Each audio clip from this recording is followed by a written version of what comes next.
नमस्कार दोस्तों, आपका स्वागत है। आज हम बात करेंगे जीव विज्ञान के सबसे महत्वपूर्ण टॉपिक रक्त यानी ब्लड की। जैसा कि हम जानते हैं कि रक्त यानी ब्लड हमारे शरीर में सबसे महत्वपूर्ण कंपोनेंट होता है, ठीक है। और इससे परीक्षा में एक ना एक महत्वपूर्ण क्वेश्चन जरूर हर परीक्षा में पूछा जाता है। तो बढ़ते हैं आज के अध्ययन की ओर। तो रक्त क्या होता है? पहला क्वेश्चन है, रक्त क्या होता है? रक्त एक तरल संयोजी ऊतक होता है, ठीक है। तरल संयोजी ऊतक, इसको बिल्कुल ध्यान रखना है। उसमें उपस्थित हीमोग्लोबिन के कारण इसका रंग कैसा होता है? लाल। अर्थात रक्त का कलर होता है लाल। और किसके कारण से होता है? हीमोग्लोबिन के कारण से। यह रक्त कैसा होता है? चिपचिपा एवं क्षारीय होता है, ठीक है।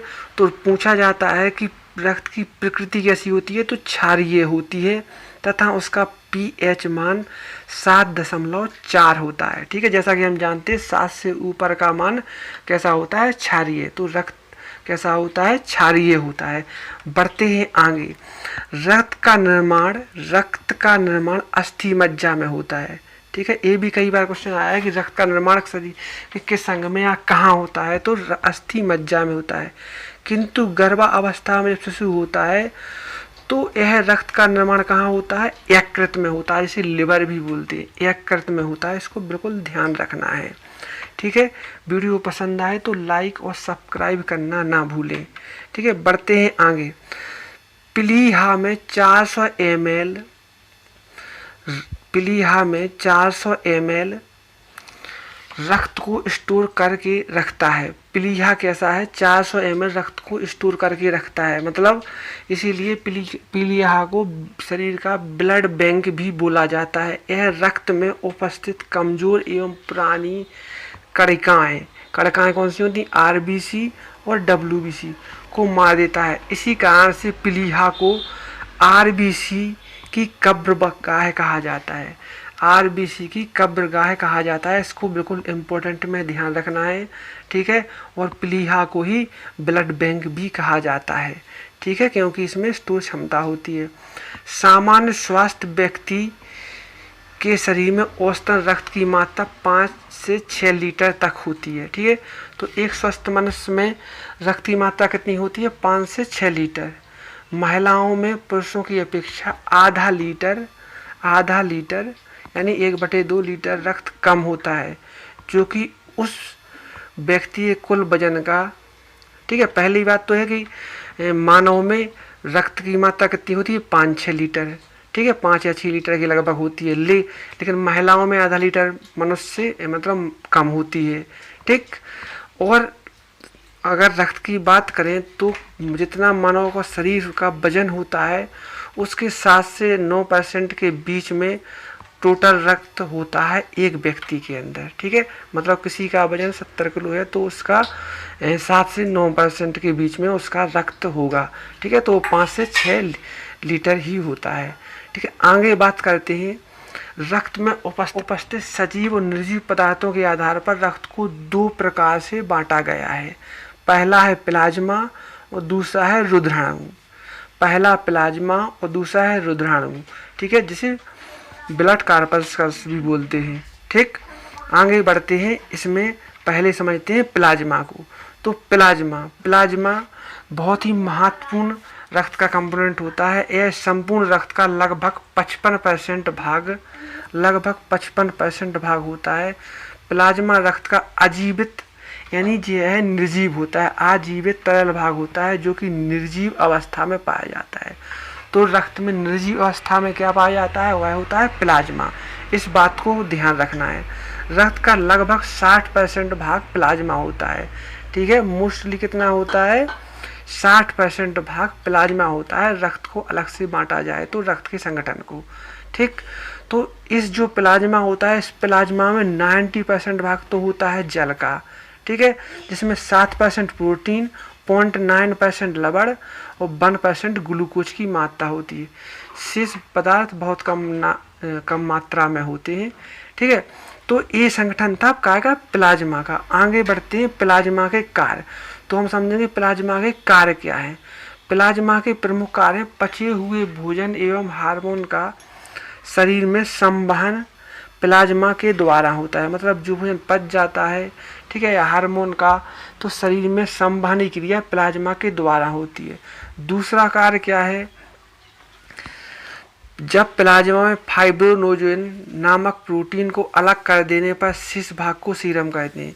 इसका मतलब ये है कि प्लाज्मा में फाइब्रोनोजेन नामक प्रोटीन होती है। अगर इस प्रोटीन को प्लाज्मा से अलग कर दिया जाए तो केवल सीरम बचता है। ठीक है, तो सीरम क्या होता है, बिना फाइब्रोनोजेन प्रोटीन के जो बचता है उसे सीरम कहते हैं। अगला कार्य देखते हैं। अगला काम क्या है, प्लाज्मा पोषक तत्व के परिवहन के साथ साथ ऑक्सीजन और कार्बन डाइऑक्साइड का परिवहन ही करता है। मतलब CO2 और O2 का परिवहन भी करता है। यह रोग प्रतिरोधक क्षमता को बनाए रखने में भी सहायता करता है। ठीक, अब बात करेंगे कणिकाएं या रुधिराणु की, जिसे ब्लड कार्पकल्स भी बोलते हैं। ठीक है, यह क्या होती हैं, यह ब्लड के जैसे एक भाग प्लाज्मा हो गया था, एक रुधिराणु है, दूसरा भाग है। इसमें क्या होता है, यह जीवित भाग होता है। इसमें संपूर्ण प्लाज्मा के अतिरिक्त सिर्फ 45% जो भाग होता है वह सजीव अवस्था में होता है। वह 3 प्रकार से होती हैं इसमें कणिकाएं। ठीक है, 3 प्रकार से इसमें कणिकाएं होती हैं, जिनका लाल रक्त कणिकाएं RBC, WBC और प्लेटलेट्स या पट्टिकाएं बोलते हैं। ठीक है, तो सबसे पहले बढ़ेंगे लाल रक्त कणिकाएं या RBC के साथ। ठीक है, तो RBC का सबसे पहले तो फुल फॉर्म पूछा जाता है, red blood corpuscles. Red blood corpuscles इसका नाम है, लाल रक्त कणिकाएं बोलते हैं, RBCC को बोलते हैं। और एक नाम और है इरिथ्रोसाइट। ठीक है, इरिथ्रोसाइट। इसमें समझते हैं क्या होती हैं। लाल रक्त कणिकाओं का निर्माण कहाँ होता है, अस्थि मज्जा में होता है। ठीक है, ये रक्त है। रक्त में बनने वाली प्रोटीन ग्लोबिन ऑक्सीजन प्रक्रिया के द्वारा रक्त में उपस्थित हीमोरंजिक के साथ क्रिया करके हीमोग्लोबिन का निर्माण करती है। ठीक है, इसी के कारण क्या हो जाता है, RBC या रक्त का रंग कैसा होता है, लाल हो जाता है। कणिकाओं का जीवन काल 20 से 120 दिन तक होता है। RBC को प्लीहा के द्वारा विशेष स्थिति में यकृत के द्वारा समाप्त किया जाता है। तो मतलब RBC का समाप्त कहाँ होती हैं, प्लीहा में होती हैं, लेकिन कुछ स्थितियों में यकृत में भी हो जाती हैं। आगे बढ़ते हैं। इसमें यह 7.2 म्यू व्यास की गोल परिधि है। ठीक है, तो इसका है आकार के बारे में, साइज के बारे में बताया गया है कि RBC कैसी होती है, 7.2 म्यू व्यास की गोल परिधि की और दोनों ओर से पैसे या रुपए के समान चिपटी होती हैं। इसमें केंद्रक नहीं होता है, वेरी इंपॉर्टेंट, इसमें केंद्रक नहीं होता है। वयस्क पुरुषों में रुधिर के प्रति घन मिलीमीटर में लगभग 50 लाख और स्त्रियों के रुधिर में प्रति घन मीटर 45 लाख रुधिर कोशिकाएं होती हैं। इनकी कमी से रक्त क्षीणता या रक्त श्वेताणुमयता रोग हो जाता है। ठीक है, लाल रुधिर कोशिकाओं का जीवन काल 120 दिन का होता है। तत्पश्चात इनका प्लीहा में अंत हो जाता है। अतः क्वेश्चन आएगा कि RBC का अंत कहाँ होता है, तो वह स्प्लीन या प्लीहा में होता है।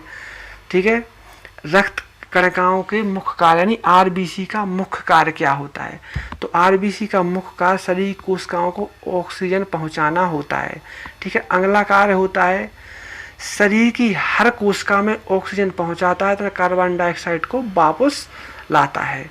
ठीक, हीमोग्लोबिन की मात्रा कम होने पर एनीमिया रोग हो जाता है। ठीक है, जिसमें रक्तहीनता हो जाता है।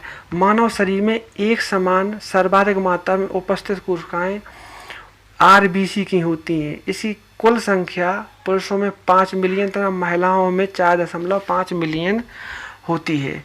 ठीक है, सोते वक्त RBC में 5% कम एवं जो लोग 4200 मीटर की ऊंचाई पर होते हैं उनके RBCS की संख्या हीमोसाइटोमीटर यानी वायुमंडलीय दाब में कमी होने पर इनके निर्माण में 30% की वृद्धि होती है। मतलब जब दाब की कमी होती है तो इसकी वृद्धि हो जाती है 30% की, और इसको मैपिंग किया जाता है हीमोसाइटोमीटर से। ठीक है, स्तनधारियों में लाल रक्त कणिकाएं उभयतल होती हैं। इनका कैसी है, तल कैसा होता है, इस प्रकार से ऐसे उठा होता है, ठीक है, उठा सा होता है, ठीक है। तो ये कैसी होती है, उभयतल होती हैं। इनमें केंद्रक नहीं होता है, इसमें ध्यान रखना है। आरबीसी में केंद्रक नहीं पाया जाता है, लेकिन इसके कुछ अपवाद हैं। जो अपवाद हैं, दो में पाया जाता है, ऊंट और लामा के आरबीसी में केंद्रक पाया जाता है, बाकी किसी भी जीव के यानी मानव के आरबीसी में केंद्रक नहीं पाया जाता है। हाँ, और एक वेरी इंपॉर्टेंट क्वेश्चन, भ्रूण अवस्था में आरबीसी का निर्माण यकृत और प्लीहा में होता है, भ्रूण अवस्था में होता है केवल, ठीक है। श्वेत रक्त कणिकाएं, श्वेत रक्त कणिकाएं क्या होती हैं, डब्ल्यूबीसी बोलते हैं इन्हीं को, या व्हाइट ब्लड कॉर्पस्कल्स इसका फुल फॉर्म होता है, ल्यूकोसाइट भी बोलते हैं, ठीक। श्वेत रक्त कणिकाओं का निर्माण अस्थिमज्जा में होता है। इनका जीवन काल 2 से 4 दिन होता है। इनकी मृत्यु रक्त में हो जाती है। इनकी मृत्यु कहाँ होती है, रक्त में ही हो जाती है। इनका मुख्य कार्य हानिकारक बैक्टीरिया को नष्ट करना तथा शरीर की प्रतिरोधक क्षमता को बनाए रखना है। अतः हम कह सकते हैं कि डब्ल्यूबीसी का मुख्य कार्य क्या होता है, शरीर को रोगों से दूर रखना, ठीक है। तो आगे इसमें बढ़ते हैं मुख्य कार्यों की ओर। श्वेत रक्त कणिकाओं के मुख्य कार्य क्या है, रक्त में आरबीसी और डब्ल्यूबीसी का अनुपात 600:1 होता है, ठीक है। मतलब 600 आरबीसी पर 1 डब्ल्यूबीसी होती है। आकार और रचना में डब्ल्यूबीसी कैसी होती है, अमीबा के आकृति की होती है, कोई ऐसा फिक्स आकार नहीं होता है। श्वेत रक्त कणिकाएं में केंद्रक पाया जाता है, ठीक है। आरबीसी में केंद्रक नहीं था, इसमें पाया जाता है। इसका निर्माण लिम्फ नोड एवं कभी कभी यकृत और प्लीहा में ही होता है। कहाँ होता है इसका निर्माण, लिम्फ नोड और कभी कभी यकृत या प्लीहा में भी होता है, ठीक। आगे बढ़ते हैं। इसका मुख्य कार्य शरीर को रोगों से संक्रमण बचाना है, ठीक है। डब्ल्यूबीसी का सबसे अधिक भाग 60 से 70% न्यूट्रोफिल्स कणिकाओं का बना होता है। न्यूट्रोफिल्स कणिकाओं का बना होता है। न्यूट्रोफिल्स कणिकाएं रोगाणुओं जीवाणुओं का भक्षण करती हैं, ठीक है। आगंतुक जीवाणुओं का भक्षण करती है, मतलब जो शरीर से बाहर से आते हैं उन्हें आगंतुक जीवाणु कहते हैं, ठीक है, जो शरीर को नुकसान पहुंचाते हैं। ये प्रतिपिंडों की रचना करती हैं, ठीक है, मतलब उनके लिए रोग प्रतिरोधक क्षमता या बॉडी बना लेती हैं, ठीक है। और आगे बढ़ते हैं। हेपेरिन उत्पन्न कर रुधिर वाहिकाओं में यह रुधिर को जमने से रोकती हैं। यह प्लाज्मा प्रोटीन एवं कुछ कोशिका प्रोटीन की भी रचना करती हैं। हिस्टामिन रोधी कार्य कर शरीर को एलर्जी से बचाने में सहायक होती हैं। अतः डब्ल्यूबीसी रोगों से लड़ने के लिए बहुत ही इम्पोर्टेंट है, इस बात को ध्यान रखना है, ठीक है।